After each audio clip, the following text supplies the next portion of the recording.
Hello, everyone, and thank you for joining us here at FishEZ. It is Friday night, and we are so thankful to have another week of being able to take a look at our fish, enjoy our hobby, and really to learn something. It's part of the process, just learning how things work in the aquatic world. And we are looking at some newly hatched fry. Thank you very much for joining. If you haven't hit the thumbs up yet, it's a good way to let others know that we're going to be doing our thing tonight. Here in the picture, you are seeing some newly hatched fry. Hi, Shady Grady, Jeff Kane, and everybody who joins us on a regular basis, especially the moderators who will watch out for any questions that I miss. It's always the case. Yes, we may as well start with you, Shady Grady. I had an enjoyable time watching your new video, your first upload to YouTube, and watching your room, your tanks, and just love that that Boston accent you got. It's so wonderful. So I encourage everyone to check out Shady Grady's new videos that he's been putting out. Thank you, Fish Donkey and Sideshow Cody. We've got particular fries that just hatched this week. Actually, last night, when I first pulled out these eggs and placed them into this platter, they were just eggs. And there's a few that haven't hatched, and I'm not sure if they're going to hatch. What I do is, once I put them in here, I start to remove the fungus ones. So you see here in this I just use an eyedropper in this shot glass. I'll take an eyedropper. Let's say, for example, if I see one that is just, I don't want any fungus growing. Here's one that's white. Let me get the camera over to it. There's one, when I spot white ones, they're very, very super white. So what I do is I just pull them out like that, put it in the shot glass. Yeah, I remove them because they start fungusing up. Now down at this end, I see there's a few. I don't know if you can see them. They actually like either caught. I still see like a tail wiggling. Sometimes I just need a little help get out of the shell. Here's one that doesn't look white, but it doesn't look like it hatched either. What I have found is sometimes when I take the group and I put them into a beaker. Let's get rid of another white one here. This is a pretty good deal, but they're just wiggling. And right now, I don't have to worry about feeding the fish because they're still in their egg yolks. So it will take about 3 days before these fish are actually eating. So right now, to put food in here is really no point because they're not really eating. Yes, I enjoyed the fish house. Some beautiful setups. Something you always learn from watching somebody else's video is how they are not necessarily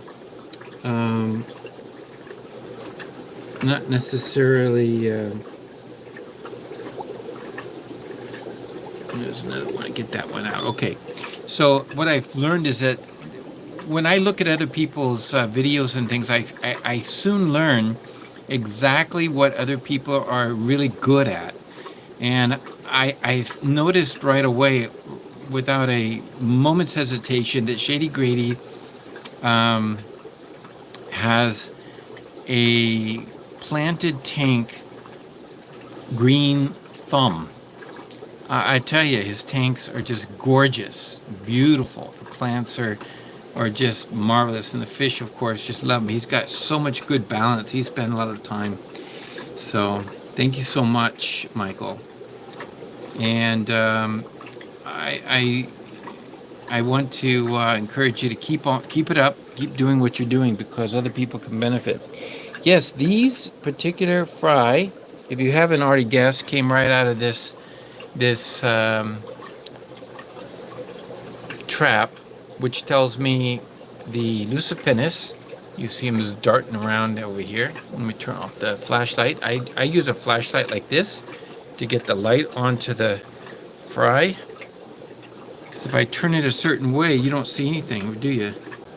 Not a thing, hardly. You can see the movement, but nothing. But when you put it like this on the side, suddenly all the fries show up. So, is Sheller in the house? Oh, I hope so. We haven't talked to Steve in a while. Yeah, this is ready. So what do I do now? So now that they've sit here for 24 hours, I usually like to wait, and I don't do anything. I just pull them out, drain it into here for 24 hours. And meanwhile, I'm picking out all the bad eggs and stuff because I don't want it to be a problem later because it's so easy in this shallow disc. Hey, Steve. And Richard McGrath, too. He's also joining us quite late over there, I know. But thank you so much for joining us. But I like to use the shallow to be able to pick out any white eggs, non-fertile eggs. And we're going to show you in just a minute. I'm going to demonstrate what I do next with them. Now that they've hatched and I've picked out all the fungus eggs. Yeah, so let's get into some exciting thoughts for tonight. And let's see here. Sorry for the camera. So what we have tonight is in store for you. Not only are you going to enjoy some new fish we picked up for breeding projects, but also we'll check out on some of the fish that we already have had. I'm using a rubber band system to hold my camera in place. So thank you very much for joining us. Fish Tropic also is Fish Fam Link. Thank you very much. And we are going to take a look at the mailbag first. I thought that would be a nice thing. So individuals, if you have, or if you're watching this on the replay, be sure to go ahead and go put a comment if you have a question. There's been some interesting conversations this week, and one of those interesting conversations came from the mailbag, which when I select any conversations that are worthwhile explanation and so forth, it's kind of nice to be able to take a moment and just share with everybody on our live streams. So from the mailbag, we have, Shady Grady, a member. Yes, great, because you can go back and check on Monday night's members only video, and that was something to do with the breeding projects here. Thank you very much for joining. Here from the mailbag on January 30th, it was one of you folks, it was Jiggy, who asked this question. For angelfish eggs, what temperature would you recommend to hatch and raise the fry? And do you use RO water and hydrogen peroxide? Okay.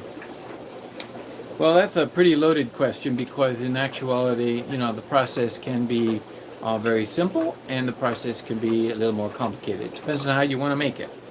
So what I do is I specifically most cichlid, or shall we say any eggs that I pull out, I would put them on RO water if I felt like they need lower TDS to hatch, and angelfish eggs would be one of those because they're from South America. Now, the catfish we were just looking at come from Lake Tanganyika. And so those are not a more soft water, they're a hard water kind of fish. And because of the bedrock and all the rocks in the Malawi lakes,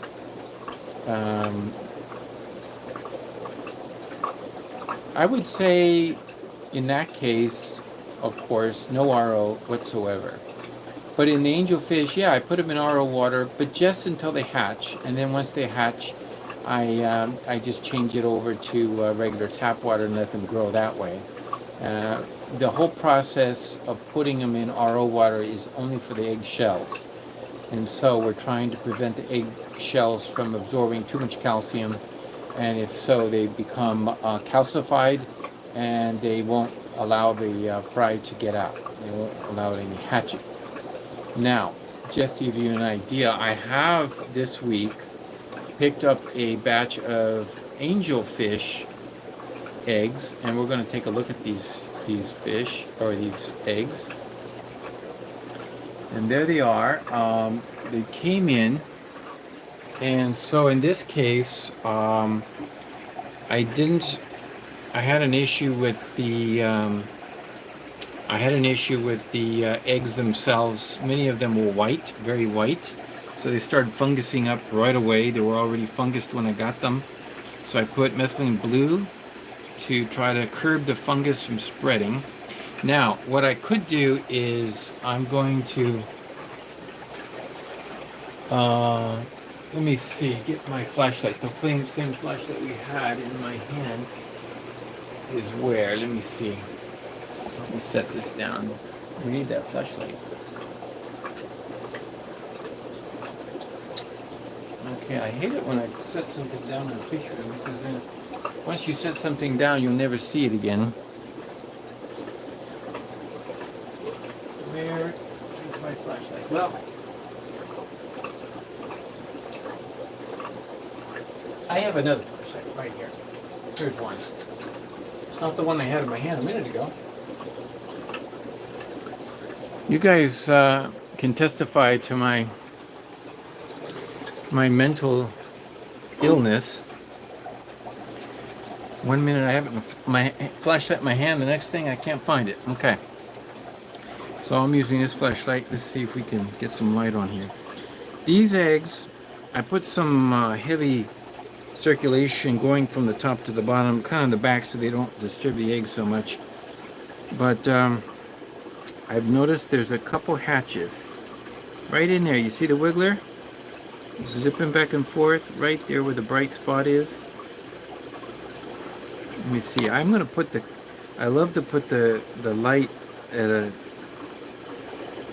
different angle to get a good shot. I don't know does anybody see any wigglers?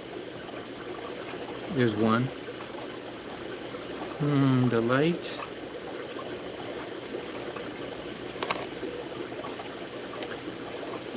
Let me just put it. Just put it up.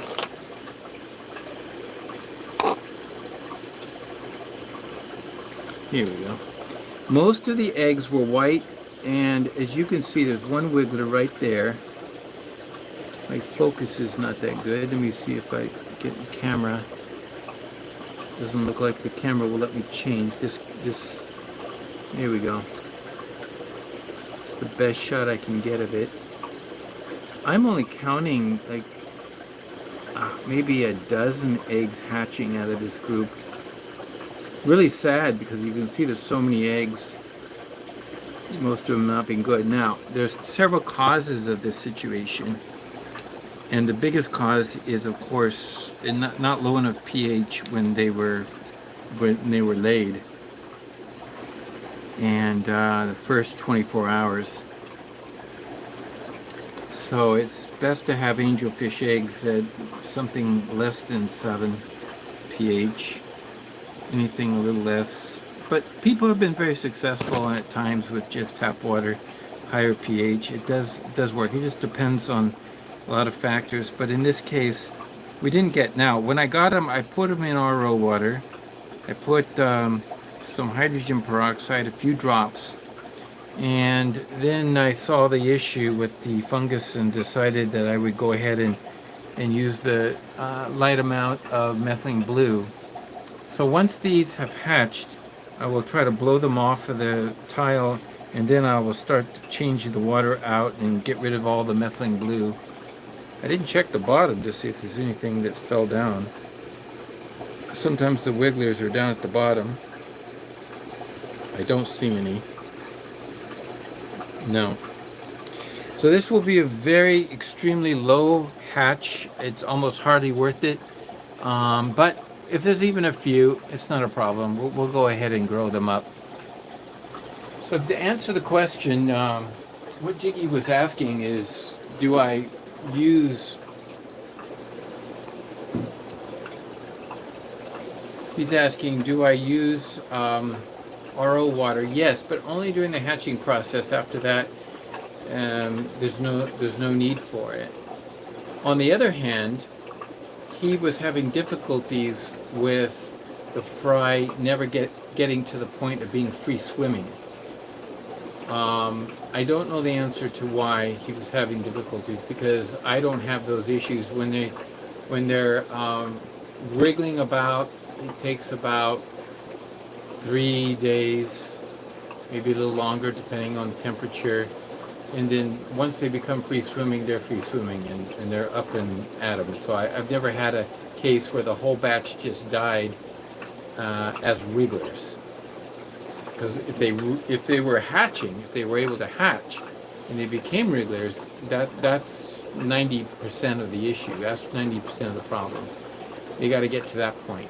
Once they're at that point, it's rarely an issue. So, sorry, Jiggy, I can't give you more information without knowing more parameters, like what are the reasons why they don't go free swimming. I don't know the setup. Maybe some pictures would help. Take a video, upload it to your YouTube channel. Learn how to do that. You can even do it with your phone.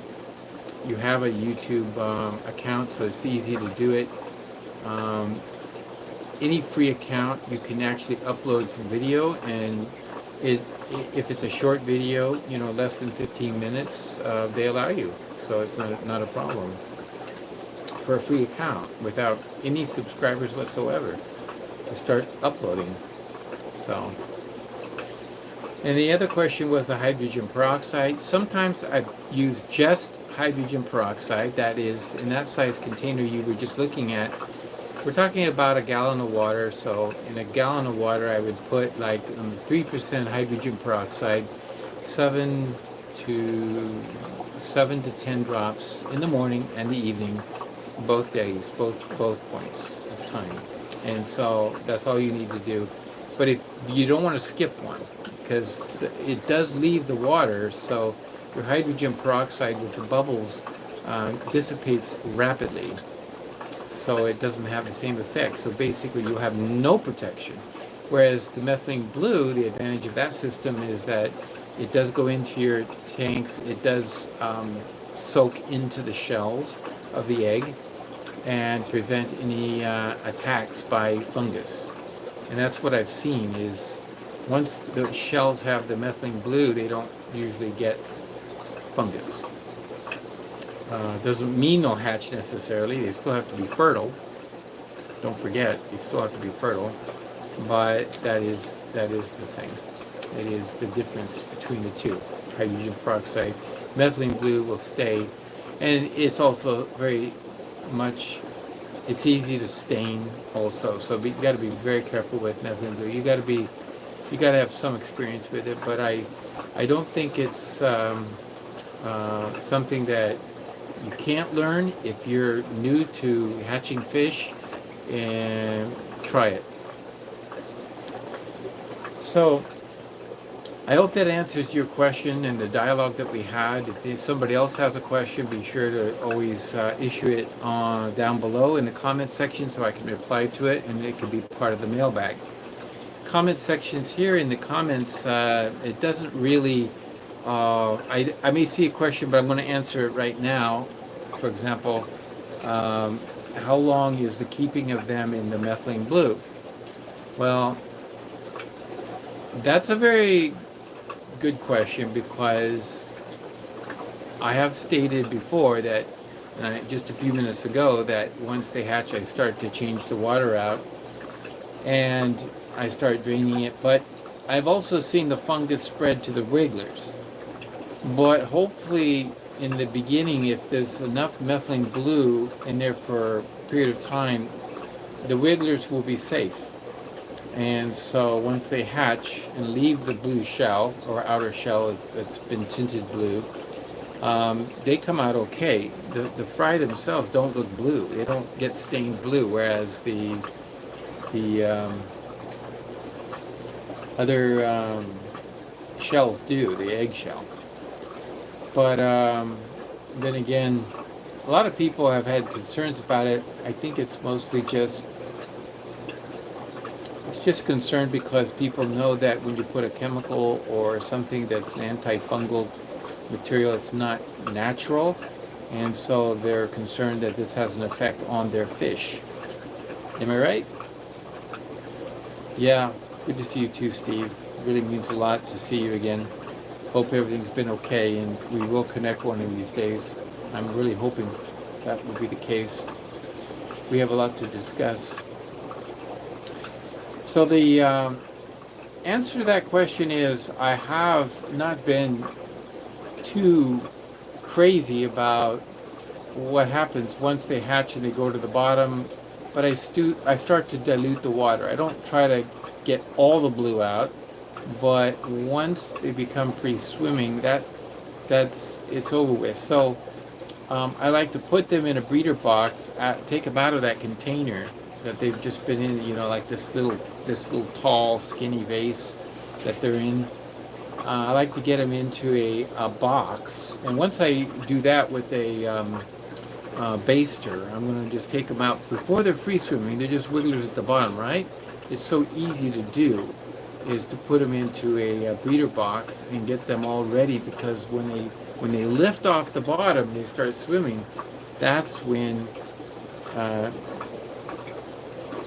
you want to get them into fresh, clean water. But a breeder box is going to do that. It's going to cycle out of your host tank. I call it a host tank because it's the tank that the breeder box is attached to, and it serves as, I use this community tank right here in front of me. It's a 30-gallon and 30-gallon tall, and it works pretty good. I can line up all kinds of breeder boxes around it, and the good thing about it is the volume of water that's there, you know, and can flush it out. But first I'll try to flush as much methane blue out as I can.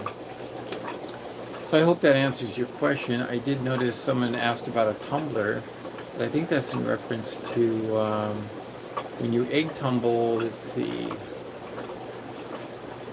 What do you think about egg tumblers? I think about getting one for my hyphen citrus eggs. Yeah, so you need a tumbler for Plecos. I have seen the mostly the Plecos, which typically, and by the way, we do have another batch of Pleco eggs, and we're going to look at that right. I'll just show it to you right now. This has happened. Eggs have been kicked out of the cave, and I'll go ahead and try tumbling them. But here, our red lizard Pleco, he's in there with eggs right now. I don't know if you can see him. Well, I gotta find that flashlight. It's not in my pocket. What did I do with it? Anyway, he's in there with eggs again, and I haven't removed the females yet. I haven't seen a need. The female seems to be over here under the heater. There she is. And I think there's another female in there too. I put two because the first one wasn't doing anything. So I added a female, and instantly there was activity. I don't see her anywhere. Sometimes they hide behind this plant. I just leave them alone, and I got the dates here. So look forward to February 12th. We're going to do a extraction. If you're a member, what we're going to do is I usually show again little steps along the way, like during the day. Oh, there's the other one up in the corner.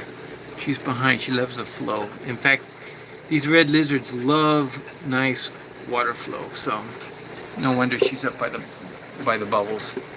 So I'll show how to extract them. We're going to be putting them in this container. So we'll just pick up what we do is we take the breeder box, put it into the tank, and then I lift up the eggs and the dad with them, and gently put them into the breeder box, and then I lift the breeder box out of the tank. That way, I'm not really moving or taking the dad out of the cave in the air or in the net or anything. It's all done.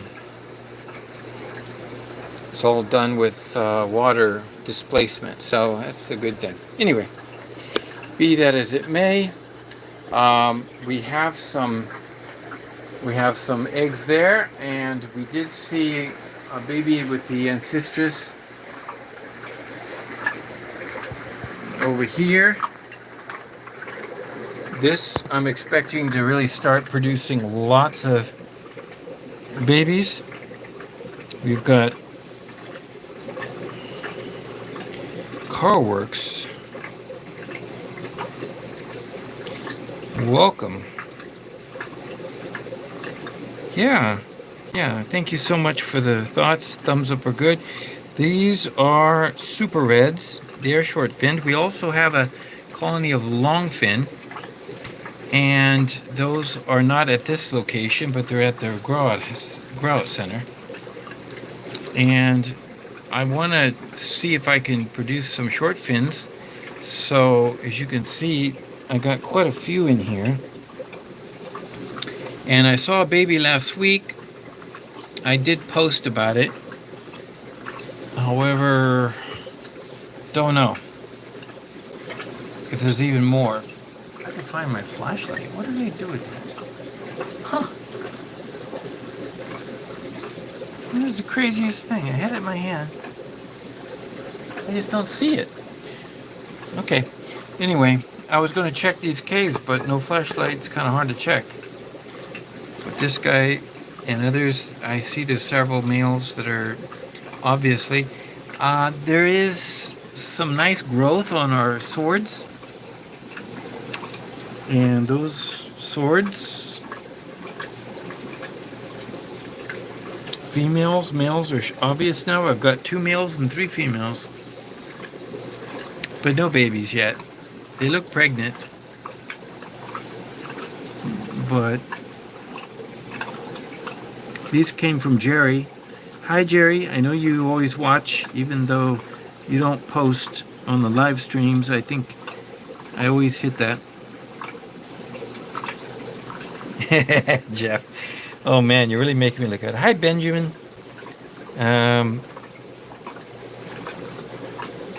Thank you, Benjamin. If you have to watch the replay, I understand.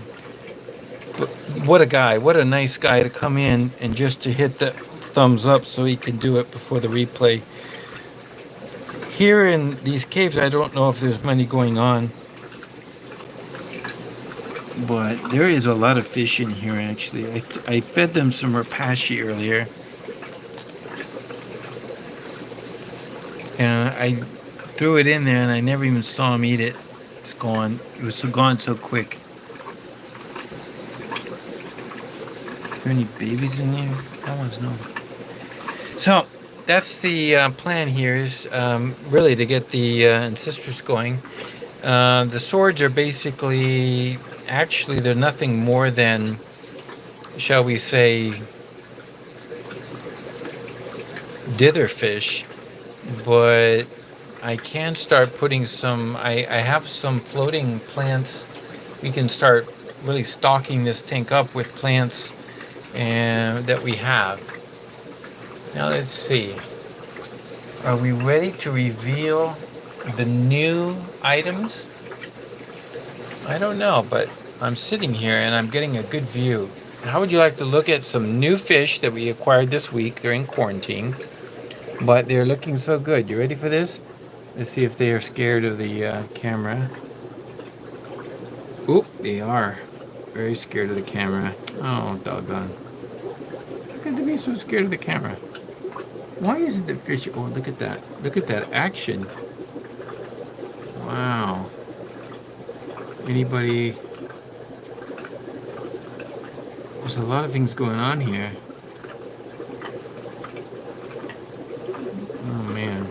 Did you see those fish?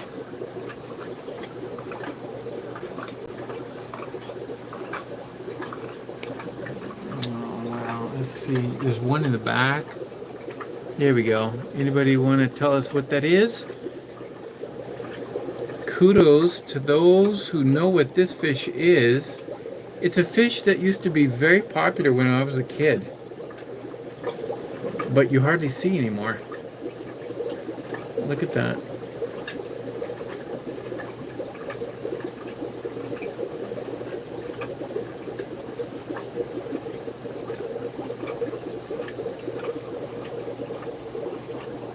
Another one back there. Huh. Anyone? It's not an apisto.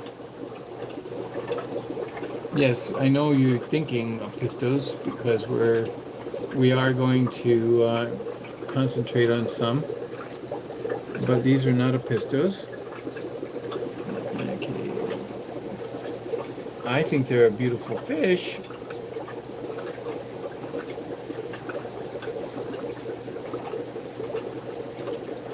The reason, I don't know how old you are, Jeff.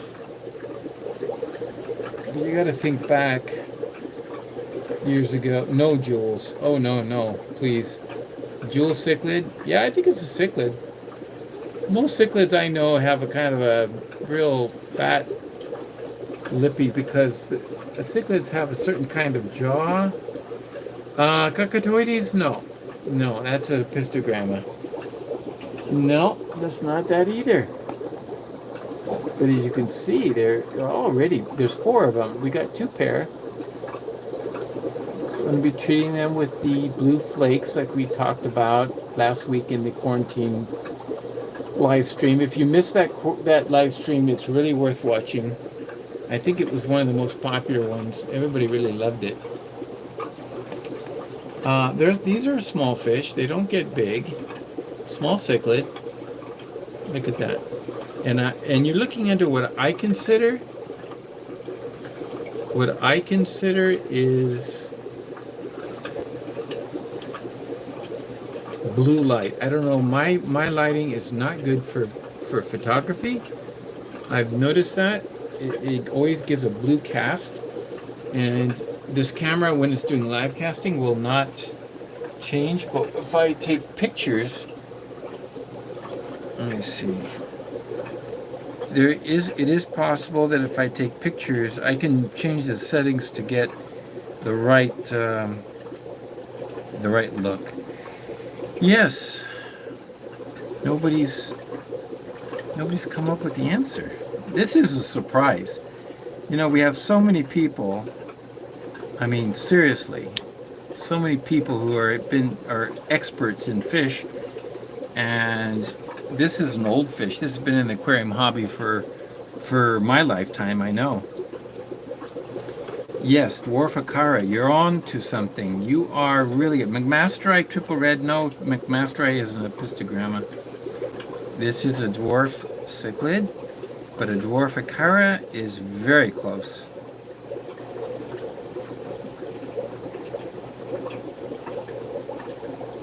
Somebody, why don't you do a quick Google on the name Curviceps? What is the common name of Curviceps? They're pretty neat. I think they're getting used to the camera. Look at that. There's a lot of action. I wonder if they paired off. Curvy Cordyceps. Curviceps, C-U-R-V-I. Smiling acara.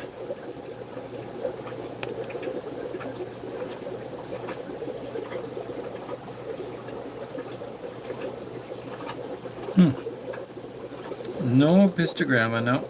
Not an pistogramma.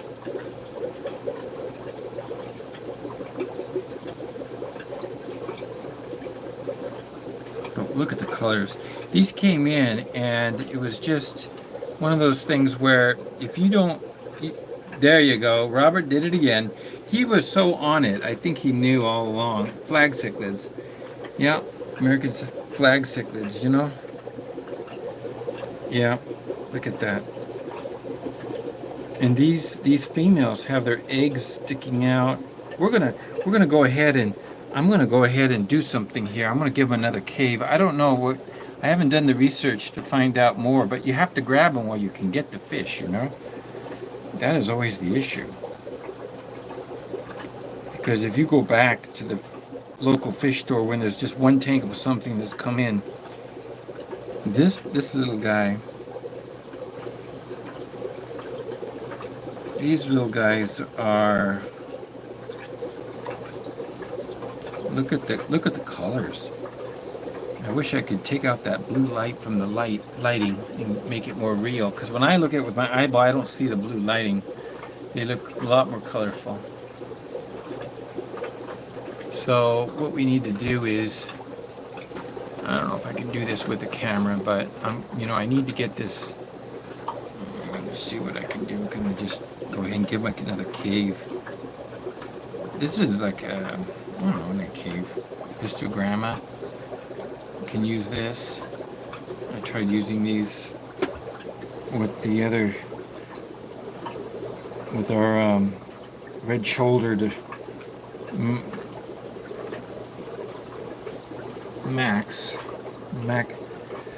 McMasterize, I should say.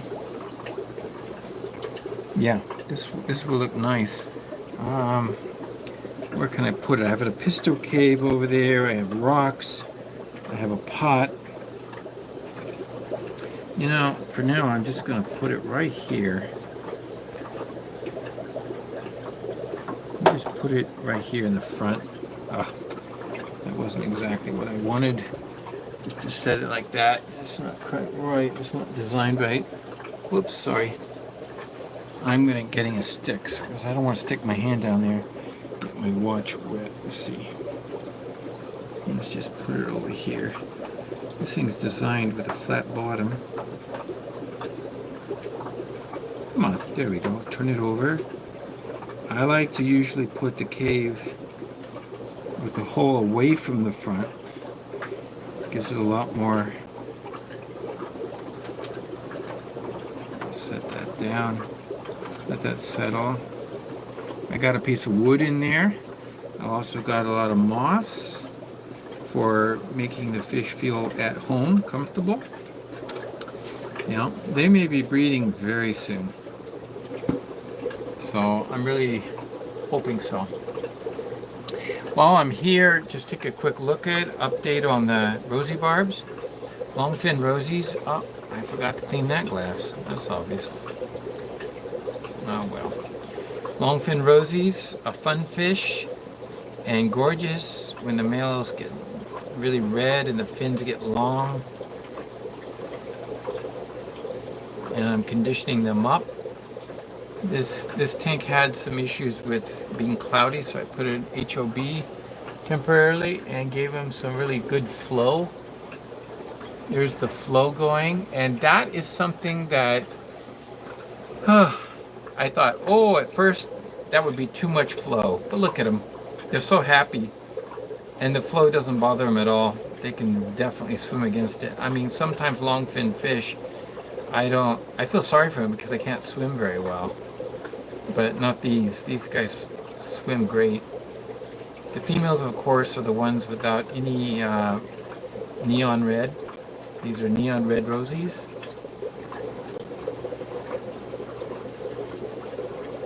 Next to them, we have a pair of blue rams. I hope they go down on eggs soon. And then, of course, we have some female rams.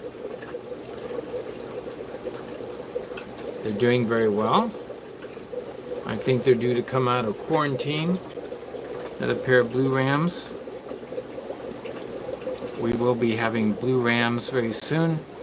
Electric blues, and of course our hockey sticks. A nice dither fish and possible breeding project later on down the road. These are still young yet. I can see that they still have some to fill out. There's the male on the right, female on the left. They're doing well though. Audra, thank you for joining us. And if you're ready for the big highlight of the day, this week we picked up another new fish. What do we have? Anyone care to mention? Try to get it in focus, sorry.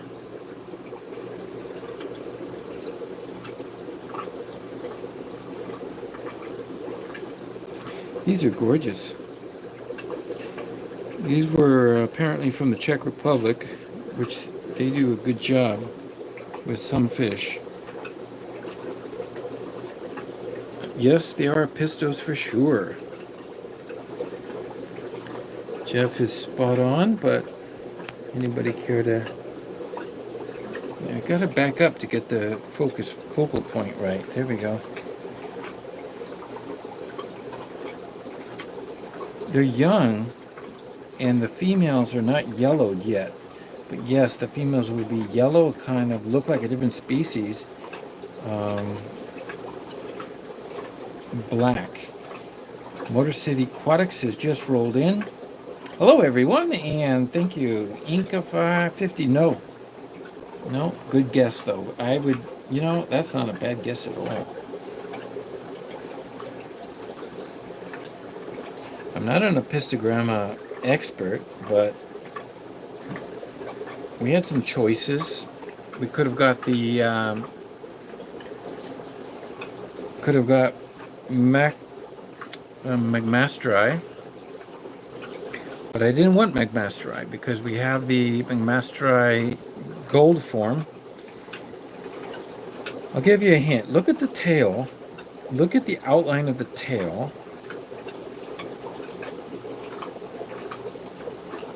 Once you give it away, it's kind of edged in red. You can see the red on this one a little bit better than the back ones. See there? This one I think is going to be a female. Though I may not breed from her. It just depends. I'm going to watch her closely. It's something, I don't like the shape of her body like the others. She's always at the front of the tank. She's doing very well. There are 3 pair in here. Tank raised.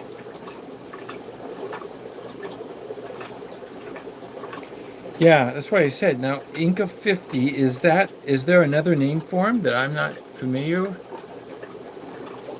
Maybe these are Inca 50s. What's another name?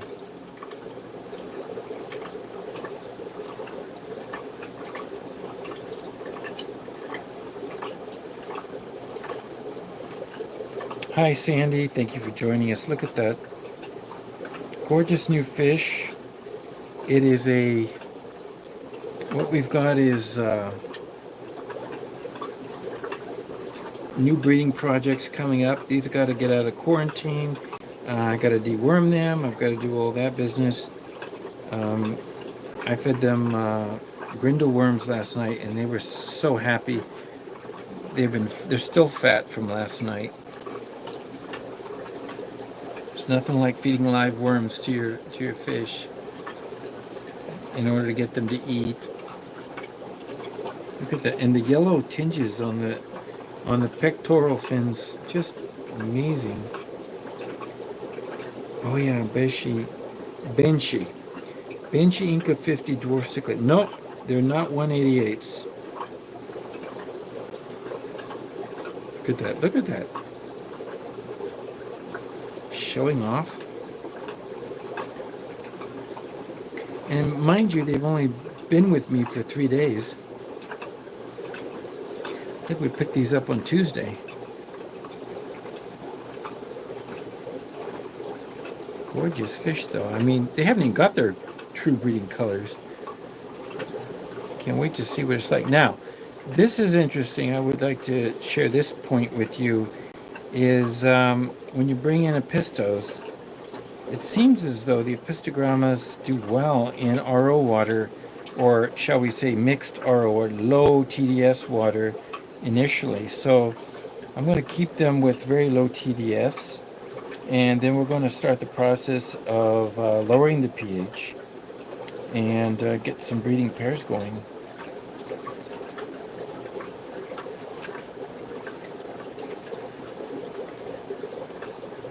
Wow. Huh. Has anybody else guessed? Jeff's the only one? Audra. Audra did it. Panduros. Panduro. Yeah, it's kind of, see that one's got much more yellow in the face? Hi, Red Lizard. Red Laser's joined us now. He probably would have known the answer to all the questions, but he missed the contest.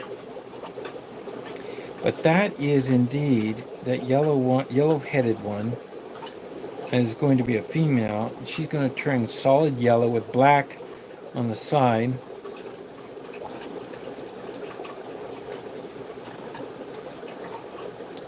You're just doing so well.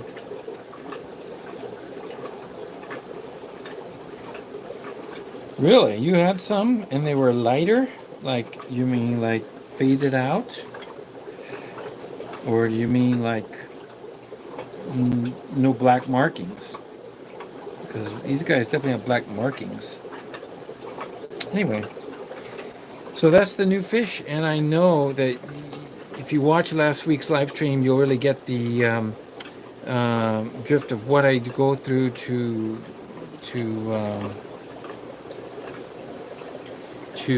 quarantine fish that are brought into the fish room. It's possible, Jeff, that maybe my blue light is playing tricks with you. So believe me, I don't think any less of you because it didn't come to you right away. No, not at all. But thank you very much, everybody, for guessing. It seems like Jeff and Audra did very well, and also the flag cichlids were picked out by.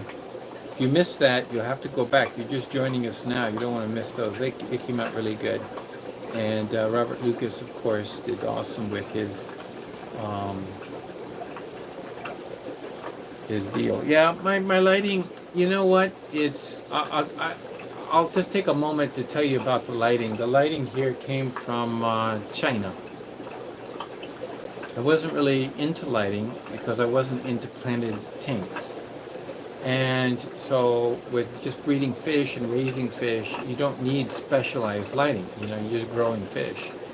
And so I just got something really cheap. And I got these are aquanites. I have lost a few of them over the course. Oh,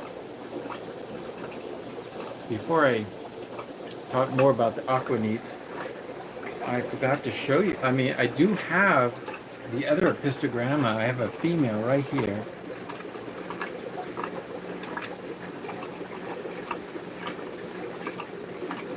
Looks, oh, camera shy. Come on.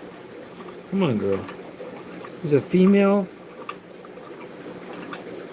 epistogramma, red-shouldered with master eye.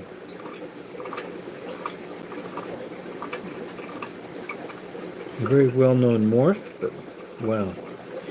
Kind of gold morph. She's really looking nice in this tank.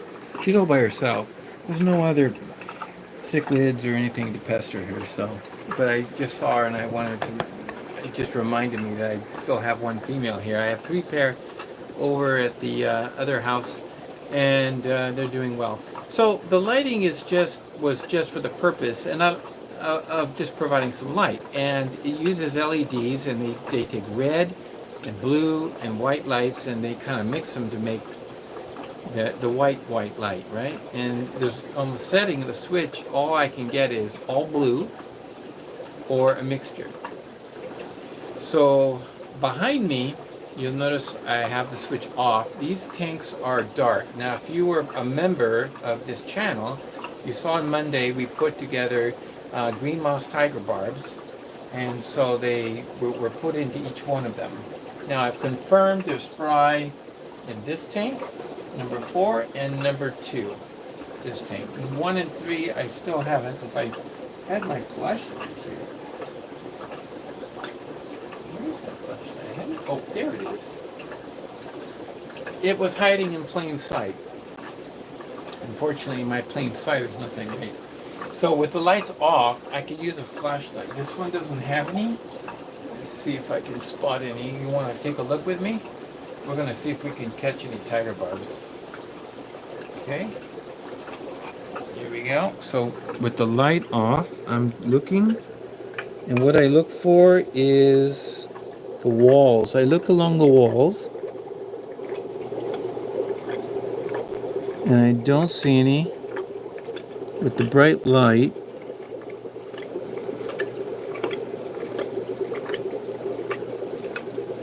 kind of look, sometimes I can look into the moss and see them darting about. When the light hits them, they kind of shoot around. I don't see anything. I see a snail. Nothing yet. Okay, and this one, number one, let's take a look here. Looking for any fry attached to the sides of the wall. They look like glass slivers at this point. They're not free swimming yet. But I'm not dismayed, because if you remember the last time we did this, yeah, nothing. Last time we did this, we ended up with lots of fry in the tank that I at first saw no fry.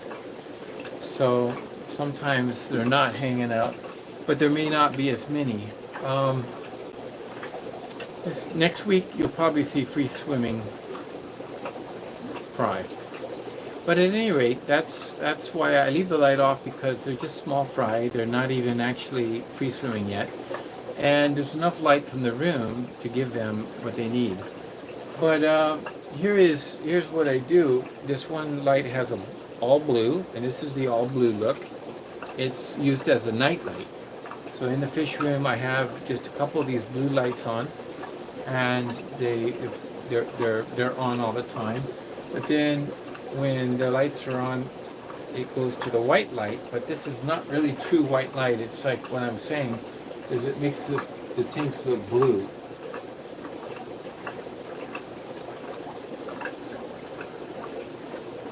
So not so much blue to my eye, which is fine. I don't know why that is, but it's blue when the camera looks through it. Very blue.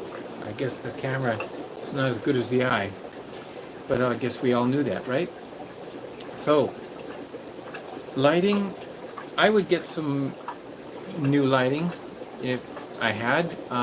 What we've been doing is buying just LED white lights, the real cheap stuff, 4-foot pieces, 3-foot, and you can get them, and that's what we have at the Grow Out House, Grow Out Center. But even still, those are really bright, and they're really too much.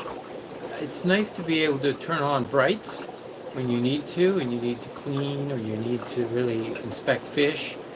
But for general fish growing, I think that a low level of light, the fish are actually better off. And it keeps the algae down. But if I have plants, then that's another story. You might want to give so many hours of a more high intensity lighting. Of course, Shady Grady is the plant expert here. I take my hat off to him. See how beautiful he's done. Fluval 2.0, 3.0 useful for breeding.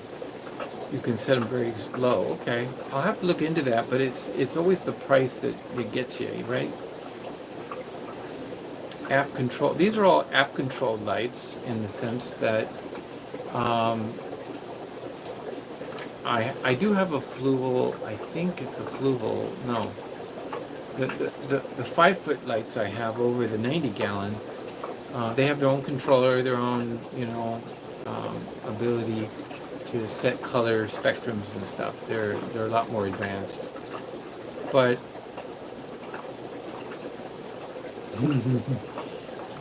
Jeff, you're right. Buy once, cry once. It's like a one-time investment, they always say. But I have had lights go out, so I'm a little gun-shy when it comes to paying a big deal for lighting when in actuality it may only last for a certain amount of time, and then so. But I also think that the light spectrum is important. So it's interesting that my green water grows great, and this fixture, this lamp that I use, is nothing more than an LED. It's an LED. It's hot. I think it's hot. It sits on glass. Good thing. This lamp, sitting right on the glass, right at the level of the water, gives me the green water growth, and you can see how dark it is. I think last week, that's another reason why you don't want to miss last week's live stream. We did a complete feeding of the green water to the Daphnia, and the Daphnia are enjoying it. They're starting to grow in numbers again, and so I'm very happy about that. So in a week or two, I'll show you the Daphnia, and we'll see what, because the Daphnia are great, because when I'm putting pairs in these breeding tanks, I put Daphnia in there, live Daphnia, and even if they don't eat them all, it stimulates them first of all, but they don't pollute the water, they don't die. So it's a great live food for when you're breeding, because then, in essence, when you remove the parents and there's some Daphnia left in there, no problem. No problem. Robert Lucas says, with the Night Crew Skyleds LEDs on Amazon, they grow, okay? Looks decent to the eye. I would be curious though, I really would love to know, if that's what you have, Robert, try looking at the tank through the camera lens and ask yourself, does it look the same? In other words, the color spectrum, does it look like, oh, okay, now I'm looking to the camera, now it looks bluish. Does it filter out certain frequencies? So if you would be so kind as to make that quick check, it would be very interesting. Yeah, well, the reason for that, Steve, I think you're spot on. Lower level lights helps in breeding, and I'll tell you why. In the wild, they don't have bright lights. Even the sun only penetrates a certain amount of distance, and you know, these shallow glass boxes that we put fish into don't constitute the actual depth that the fish are actually living and breeding in. So they're at a much more subdued light level, I think, in nature. And so when they're put in these boxes, and then we blast light on them so we can see every little speckle of color on their scales, I think we're doing, it's not an, I wouldn't call it an injustice, but we're kind of affecting the fish, putting them in, trying to put them in an environment that they're not accustomed to being in. That's my theory. So that's why I don't, even when I'm here breeding them, I turn on the lights only to wake them up, because I need it bright, but it's only bright enough to really wake them up. So anyway, something to consider. And I agree with you 100%. Maybe it's not scientific, but maybe it's not empirical, but it's certainly my observation. I don't see an issue with, it doesn't have, shining bright lights on fish when they're trying to breed has never proven to me to be, wow, that's the key. Nobody ever says that in the books. Oh yeah, be sure to have a bright light on them. And no. Okay, great. But Robert, you're going to send some video clips and a couple of stills. The problem with that is that you see from your eye what it really looks like, right? Now you're going to send me what the camera looks like, but I don't have it to compare, anything to compare to. I need you to tell me, when you compare the eye to the camera, it looks the same. And Jeff, that's a good point. Speaking of frog bit, I got a couple of new frog bits. They're called, actually, where did I put those? I put them in a couple of tanks, not those.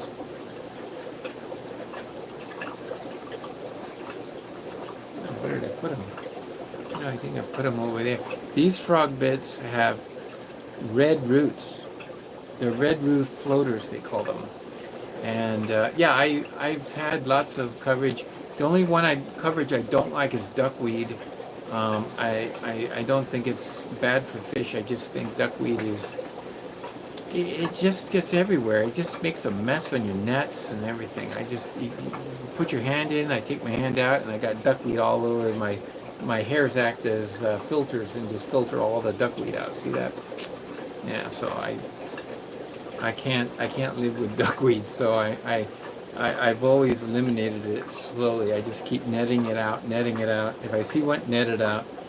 It's the best. That's the best way to get rid of duckweed. And I'll tell you, most people, to your eye, they look the same. Okay, then send me the pictures. Yeah, that'd be nice. It could be the camera, but I also feel like it might have to do with the lighting.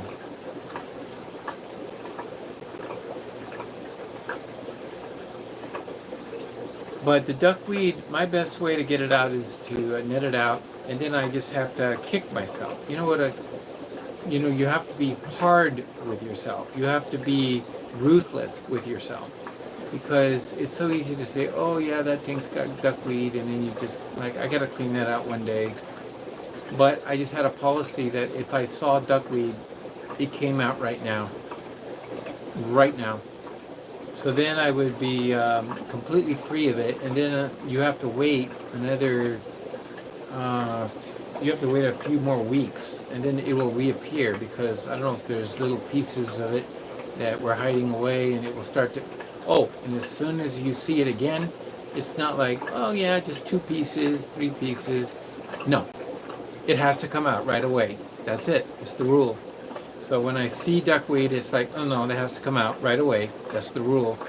And in no time, I'm not messing with duckweed anymore. It's gone, because I was consistent and I pushed myself to make sure I got every last one. So, hi Sandy, welcome. Sandy Dowdy's joined us, and red blue floater tanks have fluval freeze at 100%, and the tanks are still dark. Yeah. Well, I was told by the local fish store, try to duplicate or raise as much of this red root floaters as much as I can, because they're a hot item. So they're kind of neat. I've had the other types as well. Angel fry eat duckweed. Well, that's interesting. I know goldfish do, but I don't have any goldfish in the tanks here. No. Okay, so next step.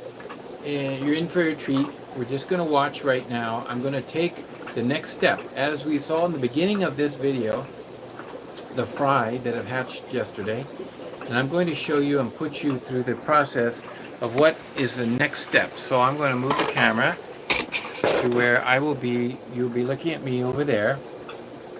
Not here, over there. There we go. So here we have, these are my containers. Right now I have Daphnia. It's a spare Daphnia in this green one, green water and Daphnia. This one has a previous batch. I don't know if I showed you that the other day, but let's just take a quick look at it. And this is where I want to go next. I want to get them out of that shallow dish. We're going to put them in here, and these are Lucipinas from the week before. And by the way, they're doing great. And you notice the pink bellies? Let's see, here we go. Pink bellies. That means the baby brine shrimp I put in there, they are devouring. And so I leave the detritus what I can. They do well with it, especially in the beginning. And I'm also going to possibly put in some microworms because I don't put vinegar eels in with the Lucipinis. Vinegar eels tend to be more acidic, being that they're grown in vinegar, and the acidity is not good for these. However, I do have a new batch of microworms. This was provided by Gary. Thank you, Gary. I know you watch on replay every week. And Gary is in our club, our local club, and he gave me these microworms to get going on again. I don't know if you realize that when I went on vacation the 4 weeks, I lost my microworms and I had to reset. I needed to get some. It's always great to be a member of a club. Roman is also a member of our club, Roman Chirac, and thank you. So glad to have you with us. And you'll notice that having members in the club is great because if you lose something, there's usually somebody else who's got something in there. So that's what we're going to do. What we're going to do, he also thought I lost my paramecia and he brought this bottle of paramecia over. Really great, but my paramecia, I just started a new batch tonight, but I'm going to show you. See, I got some paramecia here. These are the paramecia that are doing quite well. Oh man, it's just cloudy, I can't focus. The trick with these is I have to use the flashlight. I only have 2 hands, not 3. Okay. Anyway, I'm getting sidetracked. So what we're going to do is we're going to put... I love this system. I'm going to show you how easy it is to reposition. Because you know how it is. You know, you put your tanks in a certain order. Let me just put this down. Okay, and I'm going to grab a beaker. They're actually from the dollar store. These are my beakers, and I just want to put it here next to. I have this Lucipinis, and I'm going to put it here, but I'm just going to do this. Watch. Ta-da, ta-da. So now go along. Take number 3. 1, 2, 3, 4, 5. I can have 5 of them across there. So I'm just going to take this 5, figure out which one is the lid for that one. They're all set up, ready to go. And put some air in that one. I grabbed number 4, my mistake. But anyway, put the air on. This is my Daphne. They don't really need the air, but I don't like film. I don't like any film on the surface of my tanks, so that will get rid of the film. This is ready to go. So I'm just going to pick it up. With one hand I can put it back. It's a great system. Controls right here. Very closely watched. The only problem is it's a very small amount of water. So be very careful. Water changes are important. So I did a 50% water change in this earlier today, and I just used a drip. I just siphoned it out using this airline tubing, and then I replace it. Let me get the plate.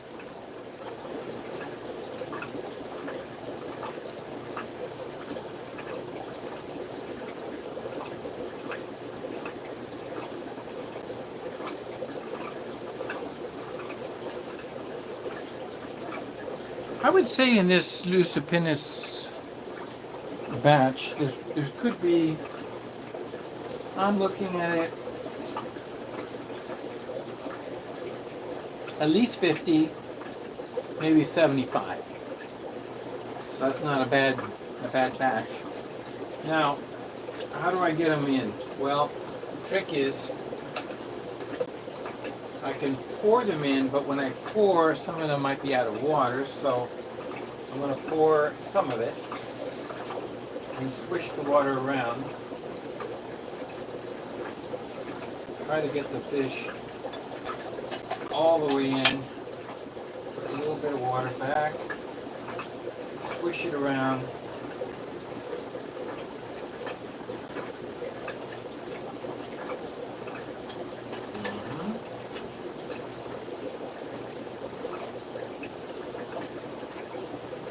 until I get to the corner. There's still one in there.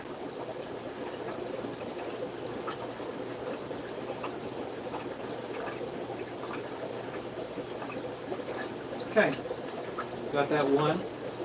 I didn't see any more, so I'm pretty much sure that they got them all. Now, that was only this much water in that thing. By the way, this has two holes. In the center, I have the airline, and the reason it's in the center is so that when it's into the bottle, I can turn this 360, and it doesn't affect doesn't whiz around the airline and the air stone. Why is that important?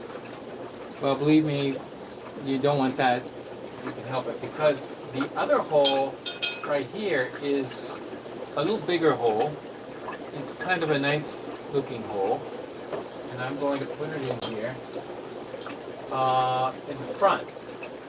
There we go, right there. So I want the hole.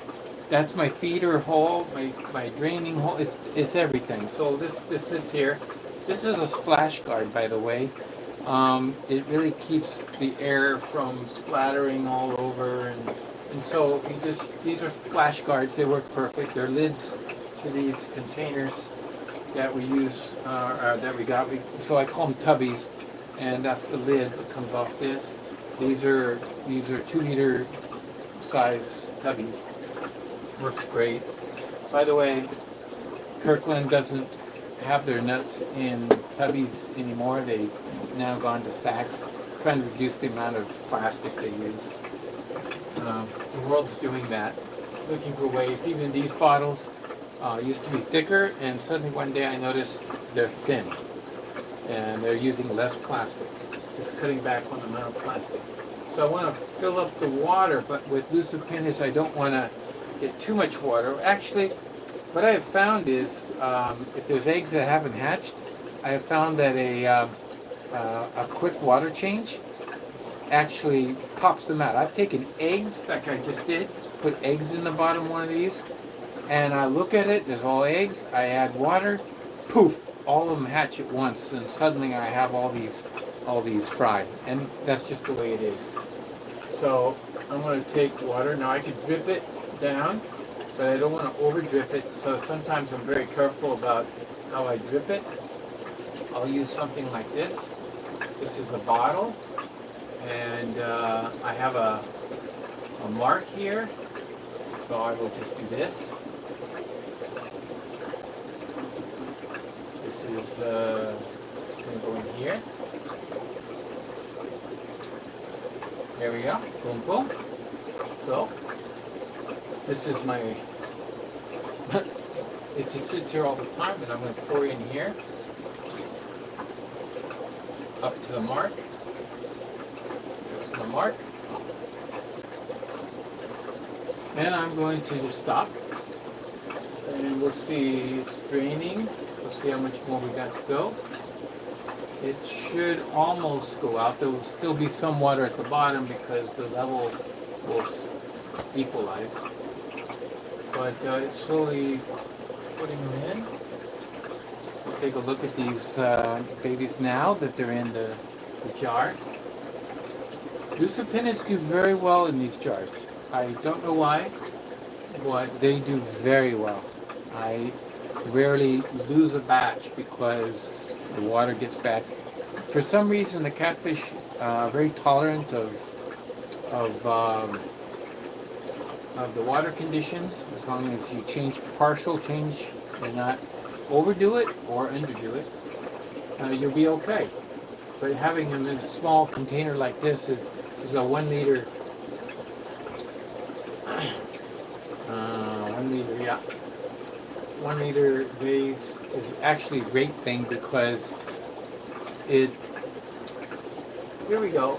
We're at the top. I like to see the level down below the lip. So we're just about there, and the water change is over with. There. That's it. And just in standing here, we we did a water change. So we added them, gave them the water. Here's a quick look at what they look like now that they're in there. You can see they're not eating yet. I don't need to feed them. But when I do now, they'll be in this container and all kind of, they tend to, I don't know why, but they love the flow. They will hide around wherever the flow is. Catfish love flow. Plecos love the flow. But these kind of just circle around on the bottom. And the water's all set. Good. And I will start their first foods. I will include microworms for their first feeding, and also I will start them on baby brine shrimp. The first day I don't think they're quite big enough to eat it, but some of them might, and then by the time they're 2-3 days eating, they will be able to eat the baby brine shrimp, and then it's like this. Then it's over with. They're growing, they're filling their tummies, and I just pop in some twice a day. So I have it right here. I'm going to take some out. Here's my salty baby brine shrimp. And we'll just feed. I have a couple of baby, you could see them in there. There's a couple of baby fricatas.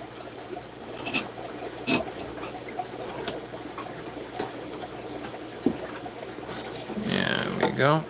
See the fricatas? They're already fat. Don't need that so much, but. And let's see if we can bring out the subocellatus. This is, for those of you who didn't know, this was last week's new introduction to a new species. It is Pelvichromis subocellatus. Let's take a look to see how they're looking. The females were looking gorgeous. Oh, look at that. Okay, there's a male. Let's see if we can add some baby brine shrimp. I'm doing that now, and it might pull them out. I'll bet you that will pull them out faster than you can shake a stick. Look at the female there.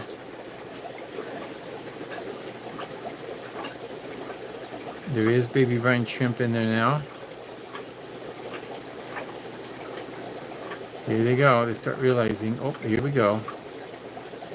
They're coming out.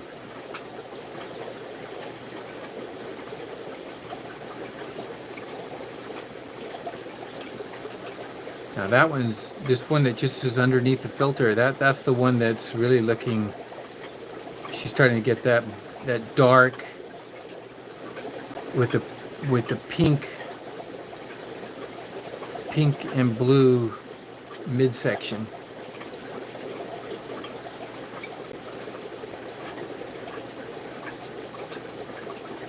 Hope you enjoy seeing these fish. These are nice. So they're doing well. Health-wise, there's been no issues.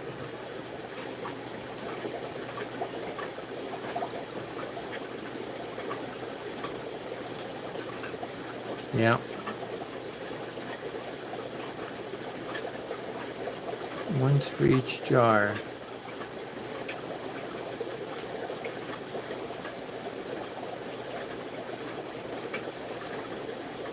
Yeah, that's the thing about glass in my fish room. It can break. I have been very fortunate. I don't seem to have too many issues breaking them. More likely I break them when they're in the sink and I toss something in there and I forget, you know.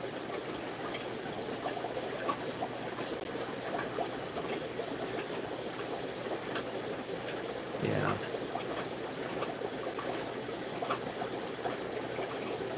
Yeah, I just thought I'd show you those. And our famous mascaras are just doing wonderful.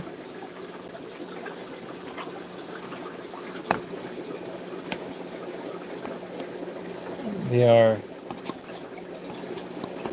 growing and they like to be together.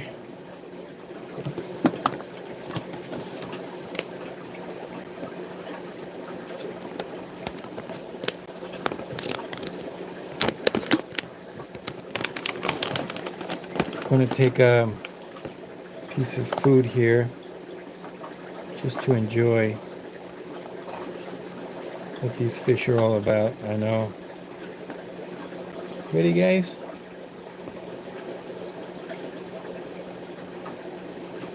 See if they go for it.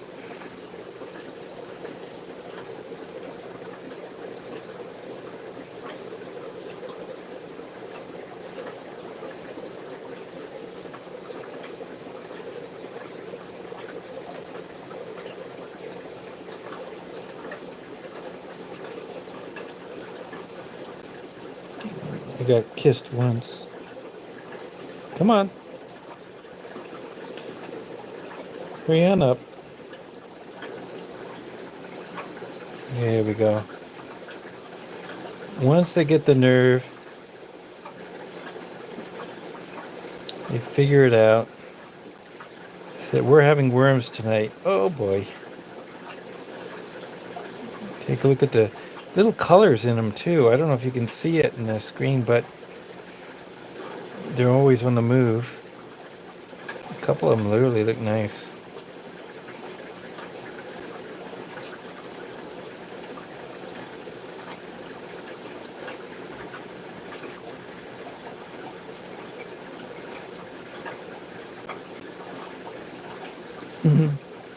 I'm going to keep feeding them, hand feeding them like this.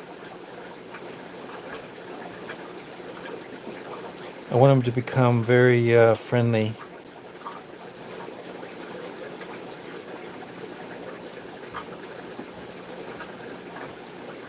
Ooh, there we go, everybody. But they'll pick off floating food like that. You'll notice it takes 2 seconds and there's no food left. And I mean, there's nothing. It's just bubbles you see.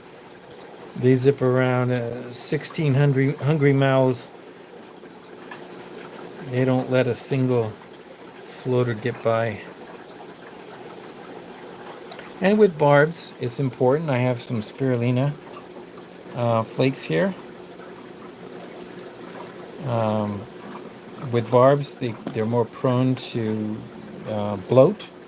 So you don't want to feed them too high a protein, meaty kind of food, or solely, you know. But I have some spirulina flakes. Let's see what happens. There we go. We'll go after those two. Yeah, but tiger barbs are like that too. A pack of piranha. They're neat. But I like my Dawkinsia. My Dawkinsia fish. And those are the little ones. And then here's the big ones. The bigger ones, yep. Let's see if we can spot them. I don't know if they're camera shy. Look at that. Yep, there we are.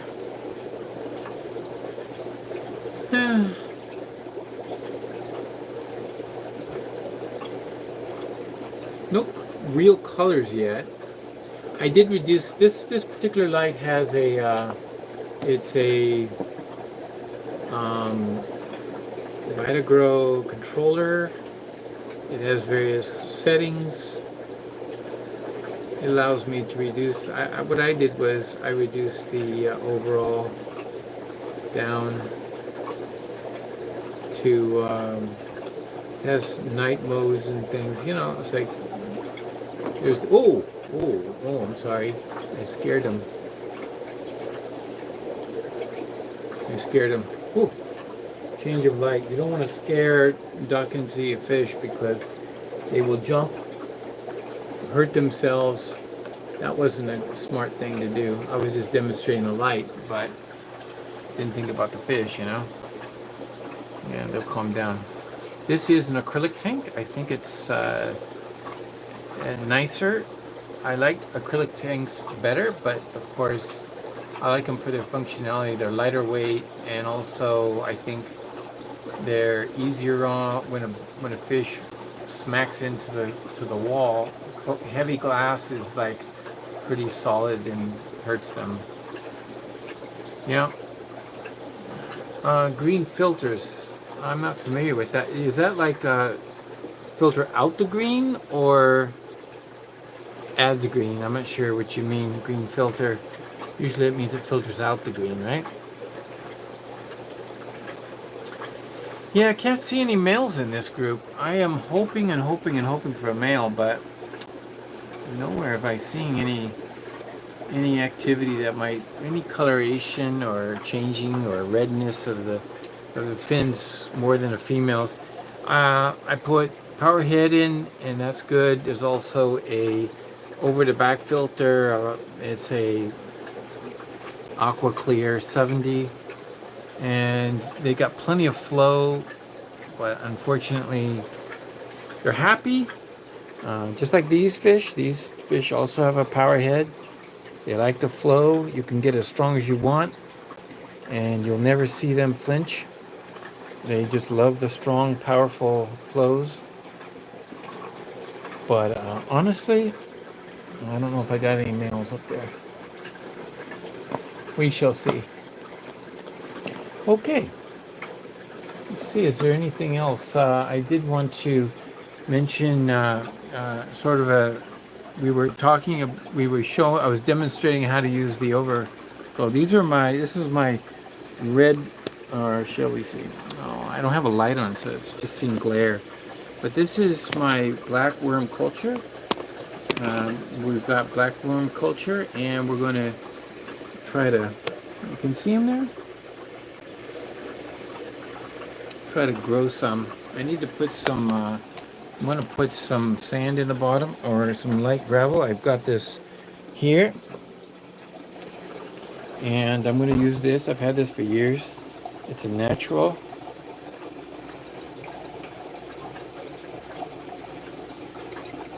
But these worms will need to have plenty of fresh water, and for right now, I'm using this one. So this 2 liter is got a tube that runs over to the tank, and then it has this automatic overflow for wind overflow. So I just pour, every time I think about it, I just grab some water, put it in,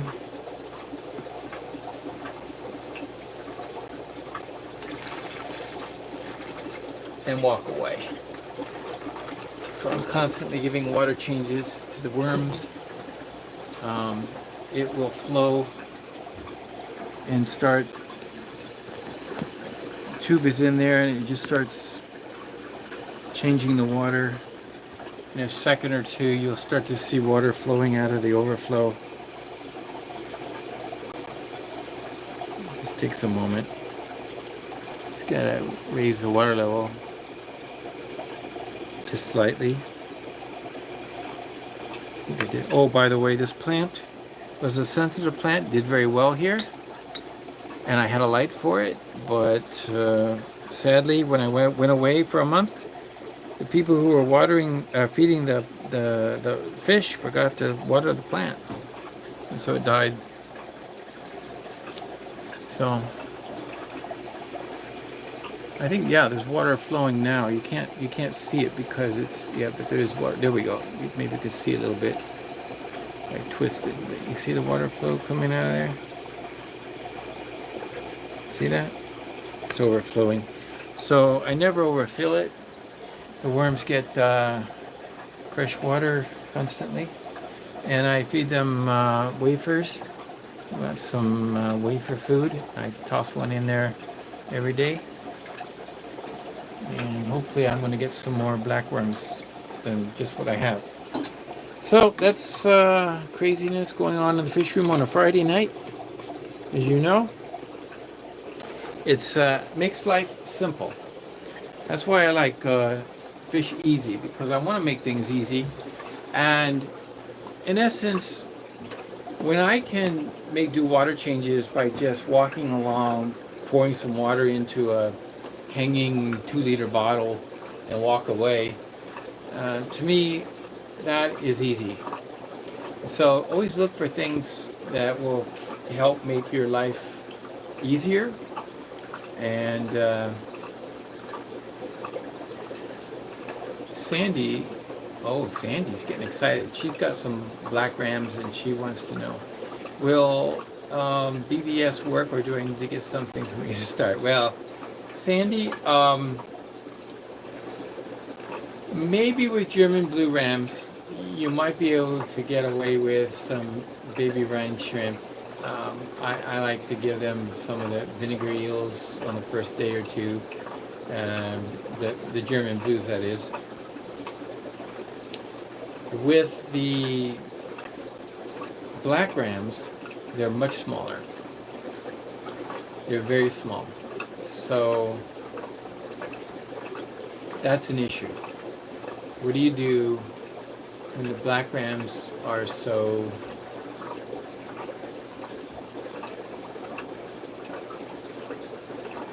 small? They're tiny, they're prematures. You need to give them something smaller. So what you can do is you can cultivate the paramecia and have a bottle of paramecia, so you can put that in the tank. And on their first feeding or two, make sure there's plenty of these live little infusoria, and they'll eat that. I recommend also maybe including some of the microworms, and then go to baby brine shrimp.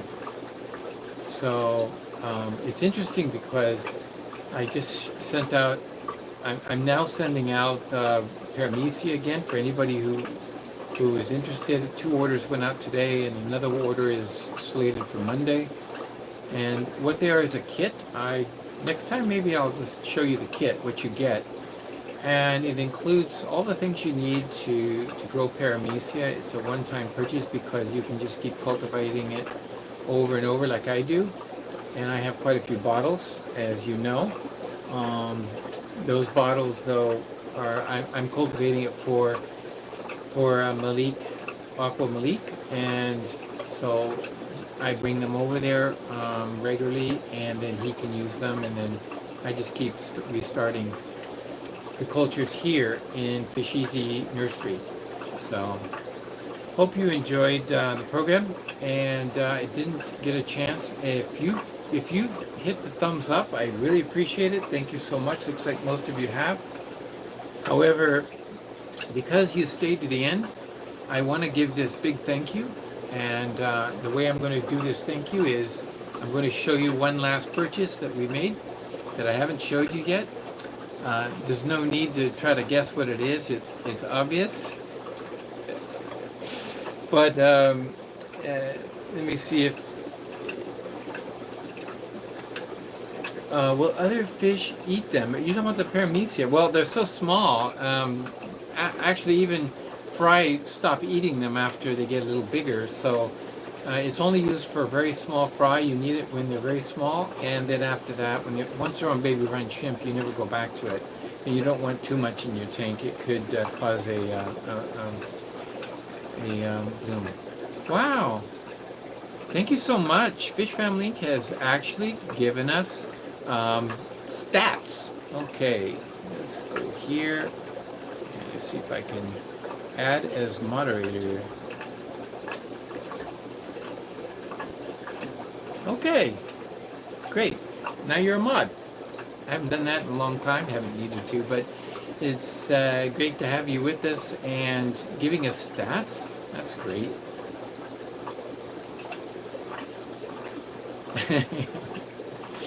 And so let me ask you this, folks. Do you know what this is? Yes, you do. But let's take a look at my upstairs quarantine tank for these fish. And just so you know, it is fish I already have, but it's a specific color. So take a look.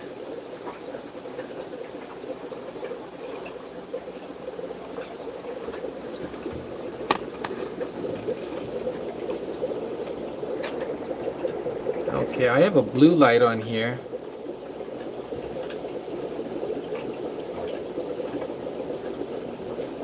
Now, let's see if I can turn it to the white light. Because right now it's just blue for subdued. Actually, no light is even better. Look at that. To me, that looks better. Because no light, it's getting just the light from the overhead lights in the room. What do you think about those barbs? I've tried breeding these before and have not had great success. It seems as though the green moss is always a better color to breed from. But in my search, I've always been looking for these particular color. This color is I think it's a reduced recessive green moss. I think genetically that's what we're talking about. It's a reduced. There's one in a super light. You would call that a platinum. But there are other ones they often call platinum tiger barbs, or you might say there's another name for them as well, and the local fish store was calling them jade barbs. Yeah, the color is like a jade color. It's not the dark green like the other tiger barbs, but we're gonna see what we get, because I would like to. If I've had these before, but they've either died off before I was able to multiply them. And these are good because the pectoral fins are super red. They are very red. Now there's one in that's got mostly black with just tipped red. That fish I probably wouldn't breed from. I wouldn't select that one to be my breeder. But the other ones, yes. You see the beautiful red pectoral fins. That's what I like. And I've been looking for that for some time. I've been trying to breed the solid red pectoral fins into my green moss tiger barbs as well. Yes, and thank you, Jeff, for the link to the website. The website also has a store, and all you have to do, if anybody wants paramecia, just go to the store. If you have PayPal, boom, you got an order in, and I process it immediately. Very simple, not hard at all. So, thank you very much for joining us for this wonderful evening. It's been good. I have enjoyed myself, and the time has flown by. Next week, again, we'll reconvene at around 9 p.m. Eastern Standard Time. That would be 6 p.m. on the Pacific Coast, and we'll do it again. And we'll have, no doubt, more exciting things to show. By then, I will have a barb tank set up, a 20-gallon long that's down below, which is right now currently empty. I will be showing that. Maybe the members who are members will be able to see some of the just the details of why and wherefore I'll be doing. Thank you so much, and everybody have a great night. Enjoy, and as they say, keep it real.